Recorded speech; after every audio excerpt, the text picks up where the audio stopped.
Do you ever get the sense that your body is working against you? Small things adding up until you wake one morning and realize your energy, your sleep, even your confidence have quietly slipped away. I see that in clinic all the time. I'm a urologist with years treating men through the decades, and today I want to be direct. There are common, often overlooked habits after 60 that can silently undermine pelvic circulation, bladder function, and sexual confidence. The good news is that many of them can be addressed with simple, safe steps you can take at home in a minute a day, and with modest lifestyle changes.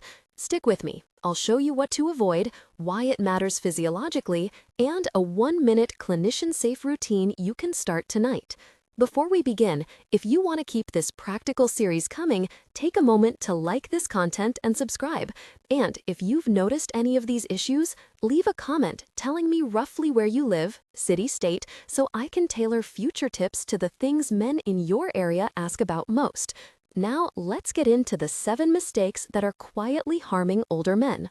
The first mistake is assuming that reduced function is inevitable and therefore untreatable. Many men tell me, it's just age, what can I do? That resignation becomes a self-fulfilling barrier. Physiologically, age changes happen, but they interact with modifiable factors: chronic muscle tension, reduced local blood flow, poor sleep, and deconditioning. Think of a garden hose that's been left kinked and half buried. The water still runs, but more slowly, and plants downstream suffer. The same is true of pelvic circulation. The vessels can constrict or be mechanically compressed, and neural patterns of tension develop. A different mindset, that some things may improve with attention and consistent small actions, opens the door to measurable change.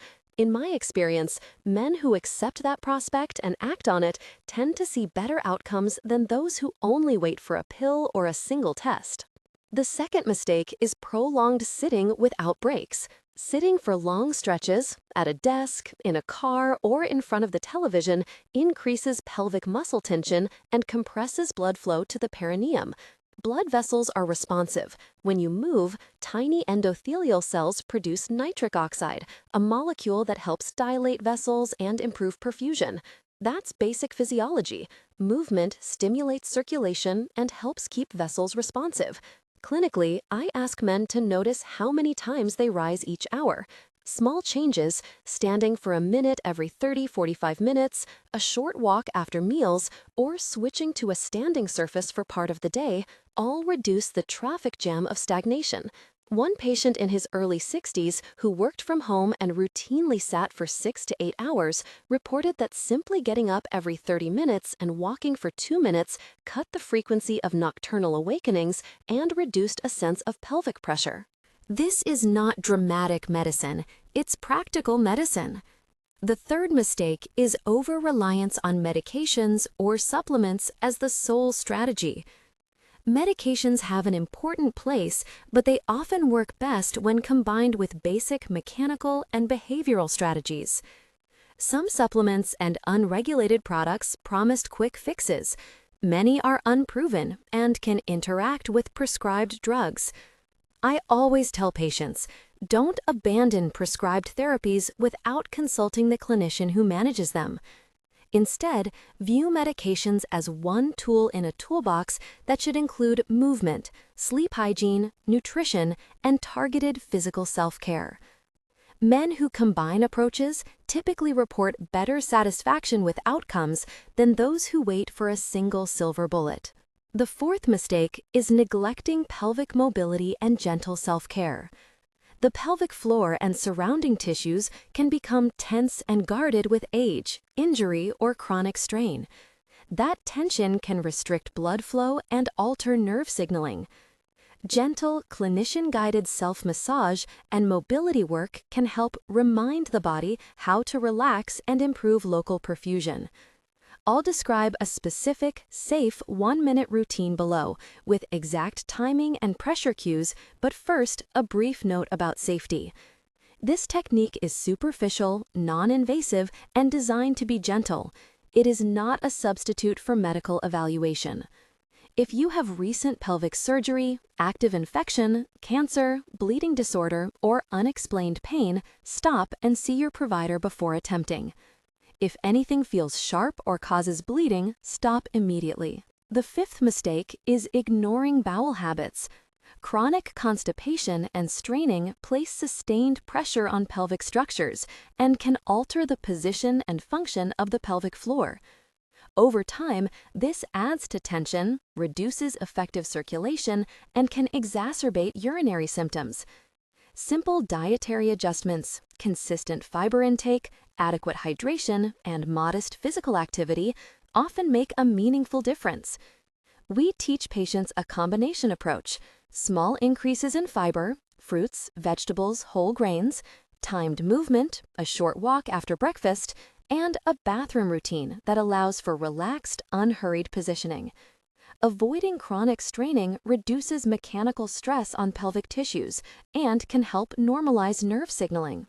The sixth mistake is poor sleep and unmanaged nocturia behavior. Waking repeatedly to urinate fragments restorative sleep and alters hormonal cues that regulate fluid balance. Some men respond by limiting fluids late in the day, which can help, but others adopt maladaptive patterns: caffeine close to bedtime, late alcohol use, or inconsistent sleep schedules.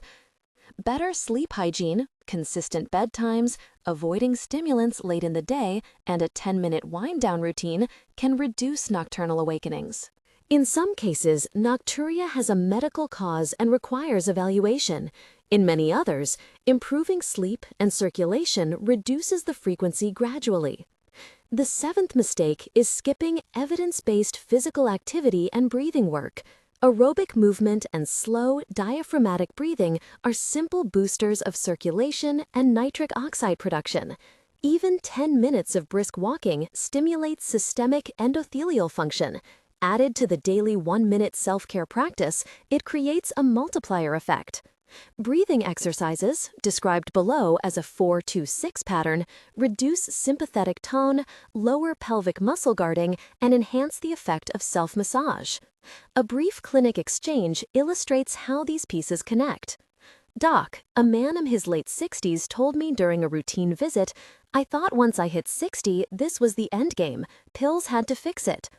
I asked him about his day. He worked seated for hours, rarely walked, and had trouble sleeping. We made a plan: stand every 30 minutes, take a 10-minute midday walk, and add a 1-minute at-home routine each evening. He was skeptical but agreed to try it for 3 weeks. At follow-up, he said, 'It's surprising. I feel less tense, I'm sleeping better, and I'm not depending on my pills as much emotionally.' That's the kind of practical, incremental change that often follows attention to these 7 areas. Now, before I demonstrate the 1-minute routine step by step, a quick request. If you want more clinician-led, practical guidance like this, please like and subscribe now and leave a comment telling me one thing you're willing to change tonight. That helps me prioritize what to cover next. We'll proceed with the practical demonstration. Positioning is simple. Choose a private, comfortable place, the edge of a chair, the side of your bed, or lying supine with knees bent if that's easier. You'll need a small amount of a neutral oil or lotion, optional, to allow smooth, gentle motion. Warmth in your hands and a relaxed environment help. Remember, the instructions are gentle, non-invasive, and meant to feel like a comfortable pressure, similar to checking the firmness of a ripe tomato with your fingertips. If you feel pain, bleeding, dizziness, or anything unexpected, stop and consult your provider. Step 1. Get comfortable and breathe. Sit upright on the edge of a chair with your feet flat on the floor and knees slightly apart, or lie on your back with knees bent and feet flat. Close your eyes for a moment and take 4 slow inhalations through the nose, hold for 2 seconds, then exhale for 6 seconds. Repeat this breathing 5 times to calm muscle guarding and center your attention. Step 2. Locate the area. Place the pads of your index and middle fingers gently on the perineal region, the soft area between the scrotum, or its scar if present, and the anus. The touch is superficial. Do not insert fingers. Think of it as a gentle external pressure point. This is a surface technique intended to encourage relaxation and circulation, not deep tissue manipulation. Step 3. 1-minute routine timing. Apply gentle circular motion with light pressure for 30 seconds clockwise, then 30 seconds counterclockwise. Keep the pressure light enough that it's comfortable. The cue is like checking a ripe tomato. The motion is small, about the size of a coin, and rhythmic. Maintain slow breathing during the minute. After the minute, rest for a moment and notice any change in tension or sensation. This can be done once daily, ideally in the evening as part of your wind-down routine. Step 4. Adjuncts that boost effect. After the 1-minute routine, take a brief walk of 10 minutes sometime during the day, and repeat the 4 to 6 breathing sequence once more before bed. Over days and weeks, these consistent cues, targeted gentle touch, breathing, and movement, encourage the nervous system to remember a relaxed state and can gradually improve local perfusion. Clinical safeguards and contraindications. Do not perform this routine if you have active pelvic infection, recent pelvic surgery within the past 6 weeks unless cleared by your surgeon, known pelvic cancer without provider clearance, bleeding disorders, or if you are on anticoagulants and bleeding occurs. If you experience sharp pain, visible bleeding, faintness, or worsening urinary symptoms after attempting the technique, stop and contact your healthcare provider. Never discontinue prescribed medications without consulting the clinician who prescribes them. Why might this help? There are a few plausible mechanisms. Gentle touch and rhythmic motion can reduce local sympathetic arousal and muscle guarding, leading to decreased tone in superficial pelvic muscles. Movement and relaxation stimulate endothelial cells and nitric oxide production systemically, which promotes vasodilation and improved microcirculation. Over time, reduced guarding and better blood flow can improve tissue health and nerve signaling. Importantly, these mechanisms are supportive and not guaranteed cures. Many men report subjective improvements in comfort, sleep, and confidence, but responses vary. A short anonymized vignette may help set expectations. A man in his late 60s who had been experiencing fragmented sleep and a persistent sense of pelvic tightness tried the 1-minute routine nightly and added a 10-minute walk after dinner. After 3 weeks, he reported feeling less stiffness, more consistent sleep, and modestly improved confidence. He did not stop his medications. He described the change as complementary.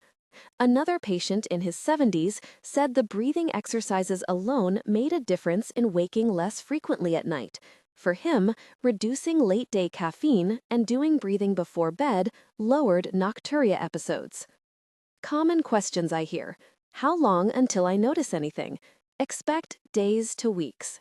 Some men report subjective relaxation within the first few sessions.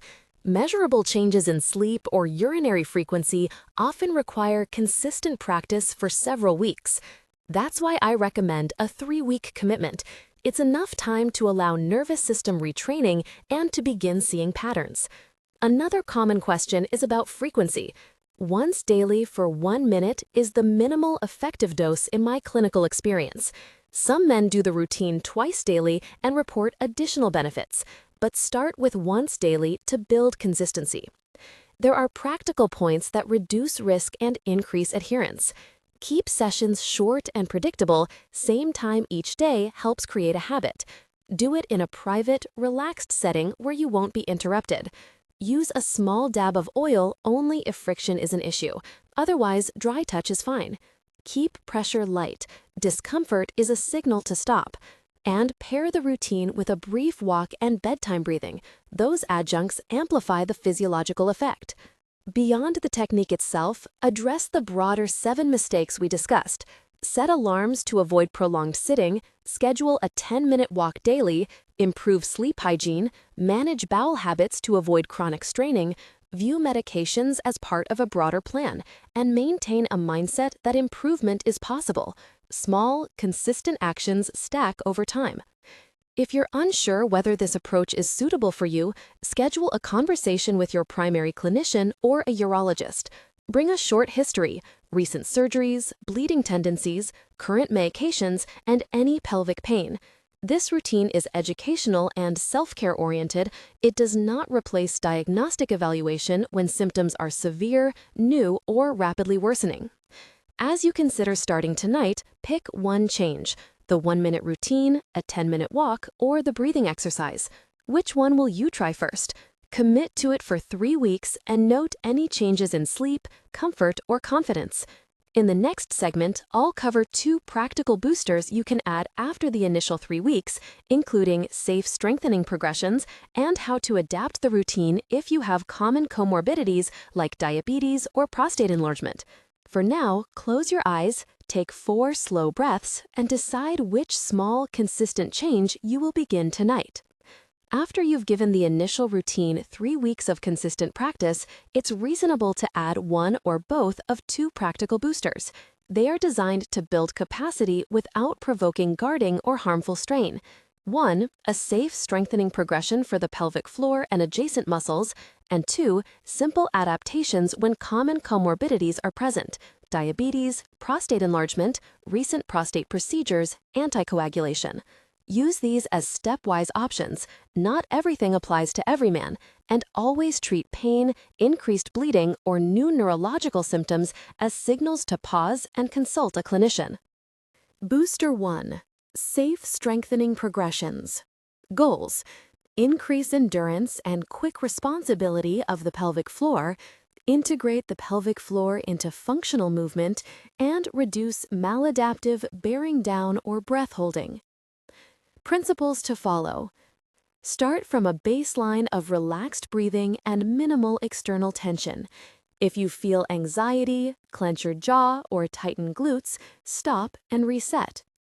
Do not push with the abdomen or bear down. Strength gains come from gentle, precise contraction and progressive loading rather than forceful straining. Breathe normally. Exhale slightly during the squeeze. Avoid a Valsalva maneuver. Progress slowly. Increase either the duration of holds, the number of repetitions, or the functional context: lying, sitting, standing, during movement, but change only one variable at a time. How to locate and cue the right muscles. Think of the action that would stop the flow of urine midstream or prevent passing gas. That inward and up sensation is the pelvic floor lift. Avoid cues that encourage bracing of the abdomen. Squeeze and lift, or gentle draw up, are usually clearer than tighten or clench. If sensation is reduced or uncertain, use a mirror to watch for abdominal bracing or place a hand on the perineum to feel a subtle inward movement. If identification remains unclear, referral to a pelvic floor therapist for biofeedback can be extremely helpful. A progressive 4-week template after your initial 3-week habit. Week A. Foundation. Low volume, focus on precision. Daily session, 1 to 2 times per day, 6 to 8 contractions. Slow holds, 4 to 6 repetitions of 5 to 8 second holds with equal rest between, 5 to 8 seconds. Quick flicks, 6 to 8 rapid contractions, each with full relaxation afterwards. Position, lying or seated, whichever feels easiest. Week B. Endurance building. Daily session, 2 times per day, 8 to 10 contractions each set. Slow holds, 4 to 6 repetitions of 8 to 10 second holds, rest 8 to 10 seconds. Quick flicks, 10 rapid contractions at the end of the set. Position, seated, progressing to standing during the 2nd week. Week C. Functional integration. Once daily, integrate pelvic floor holds into low-load movements. Bridge with pelvic floor lift, 8 to 10 repetitions. Squeeze and lift as you raise the hips, lower and fully relax. Mini squats with lift, 8 to 10 repetitions, small range, focus on breathing and pelvic floor activation on the ascent. Continue a short set of quick flicks after functional exercises. Week D, reactive readiness. Practice anticipatory squeezes. Before coughing, rising from a chair, picking up a light object, perform a quick pelvic floor contraction to prepare the pelvic floor. Maintain endurance set 3 to 4 times per week and quick flick practice daily. Notes on dosing and response. If soreness or increased urinary urgency appears, reduce volume or step back a week in progression. If pain persists for more than a few days despite downgrading, stop and seek evaluation. For men who respond well, keep a maintenance program. Brief daily practice, 5 to 10 minutes, combined with functional integration, is often sufficient to preserve gains. Booster techniques to avoid or use with caution. Avoid intense breath hold techniques or heavy lifting without pelvic floor awareness, as these provoke downward pressure and may worsen symptoms. Extreme vacuum or hypopressive protocols should be approached cautiously. Evidence in men is limited, and they can increase intra-abdominal demands. Discuss these with a specialist first. When to add biofeedback or supervised therapy. If you cannot reliably feel the muscle after several weeks, have decreased sensation, common with diabetes, or experience paradoxical contraction, the pelvic floor tightens on bearing down, arrange a session with a pelvic floor physical therapist. Simple external biofeedback, intravaginal intrarectal sensors, or manual guidance can expedite correct activation and prevent harmful patterns. Booster 2. Adapting the routine for common comorbidities. A. Diabetes, type 1 or type 2. Key concerns. Peripheral and autonomic neuropathy can blunt sensation. Glycemic control affects tissue healing. Autonomic changes may affect bladder function. Adaptations. Start with lower intensity and higher frequency. Brief, frequent cues, e.g. sets of 6 to 8 quick flicks 3 times daily, may be easier to feel than long holds. Use external tactile cues, light perineal touch, placing a hand to feel subtle inward movement, or working with a therapist who can provide hands-on feedback. Monitor for skin changes, infections, or wounds in the perineal area, and avoid any manual technique that breaks the skin. Check blood sugar control as part of the overall plan. Uncontrolled hyperglycemia can blunt improvements in neuropathic symptoms and delay tissue recovery. If autonomic symptoms like lightheadedness occur during standing exercises, perform exercises lying down or seated and address orthostatic concerns with your clinician. B. Benign prostatic enlargement, BPH, or prior prostate procedures. Key concerns: obstruction, incomplete emptying, recent surgery, radical prostatectomy or TURP may change continence mechanics. Avoid aggressive internal manipulations early after surgery. Adaptations. Before prostate surgery, strengthening and coordination work is typically encouraged to optimize outcomes. Focus on endurance and predictive contractions rather than high-force attempts. After prostate surgery, follow the timeline recommended by your surgeon or pelvic floor therapist. Early training emphasizes gentle, frequent contractions and avoids heavy straining. For men with bothersome BPH symptoms, frequent urination, weak stream, coordinate with your urologist about medication adjustments, alpha blockers, and timing of pelvic floor exercises. Pelvic floor training can complement medical therapy but should not be used as a substitute for evaluation if voiding is obstructed or if there is hematuria. If you have significant residual volume or difficulty initiating a stream, do not try forceful bearing down. Seek urologic assessment. C. Anticoagulation. Key concerns: increased bleeding risk with invasive procedures or with forceful manual techniques. Adaptations. Maintain only gentle surface techniques and avoid anything that would traumatize mucosa or break the skin. If you are on anticoagulants and notice new bruising, persistent bleeding, or significant hematoma after attempting a manual element of the routine, stop and contact the prescriber immediately. Coordinate with the clinician managing anticoagulation before attempting any therapeutic injections, invasive biofeedback probes that could cause mucosal trauma, or manual deep perineal manipulations. D. Prior pelvic radiation, chronic bowel disease, or neurological conditions. These histories require individualized planning. Scar tissue, altered sensation, and bowel urgency can change how you tolerate pelvic floor work. Referral to a pelvic floor specialist is often the safest route. Troubleshooting common unwanted responses. Increased urgency or frequency after starting exercises, reduce intensity and prioritize relaxation training and breathing. Check fluid timing and caffeine intake. If symptoms remain, seek evaluation for possible overactive bladder or urinary tract infection. New or worsening pelvic pain. Stop the exercises and arrange assessment. Pain is a protective signal that something needs modification. No perceived benefit after 8 to 12 weeks. Reassess technique. Are you activating the right muscle? And consistency. Consider supervised biofeedback or reassessment of underlying causes: prostate, neurologic, infectious. Tracking progress and realistic outcomes. Keep a simple diary.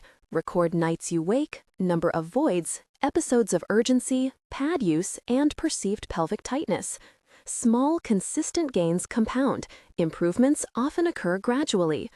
Objective tools your clinician may use include validated questionnaires or bladder diaries. These are helpful to measure change over time and to guide further interventions. Expect partial improvement in many cases rather than complete resolution.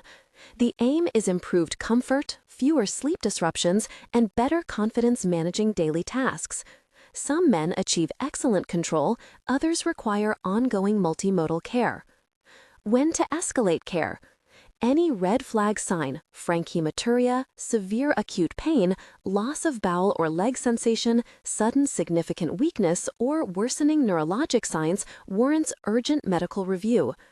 If symptoms are severe, progressive, or unresponsive to months of conservative care, referral to urology, neurology, or a specialized pelvic floor clinic is appropriate. There are additional diagnostic and therapeutic options, from imaging and urodynamics to targeted procedures, that should be considered by specialists. Putting it all together, a practical week. Continue nightly 1-minute routine, if that felt best for you, as your anchor habit. Add 3 short pelvic floor sessions on alternating days in the first week of boosters, foundation protocol. Pair with nightly breathing and a 10-minute walk after dinner to consolidate sleep benefits. After 2 more weeks, begin 1 functional integration exercise session, bridges/squats, twice weekly. Reassess after 4 weeks. Note changes in sleep, frequency, pad use, and comfort. Adjust volume up or down according to response. Closing encouragement and next steps. Small, steady actions matter. The combination of a predictable daily habit, slow strengthening progressions, and appropriate adaptations for coexisting health conditions gives most men the best chance of steady improvement without provoking harm. If you've already started the 1-minute routine, decide now whether to add the brief strengthening set, the functional integration, or the diabetes/BPH adaptations that fit your health picture. Keep the sessions short, track modest outcomes, and consult your clinician when progress stalls or new symptoms emerge. In the next segment, we will outline how to maintain gains long-term, how to return to heavier activity safely, and when specific medical or surgical options are worth discussing with your care team.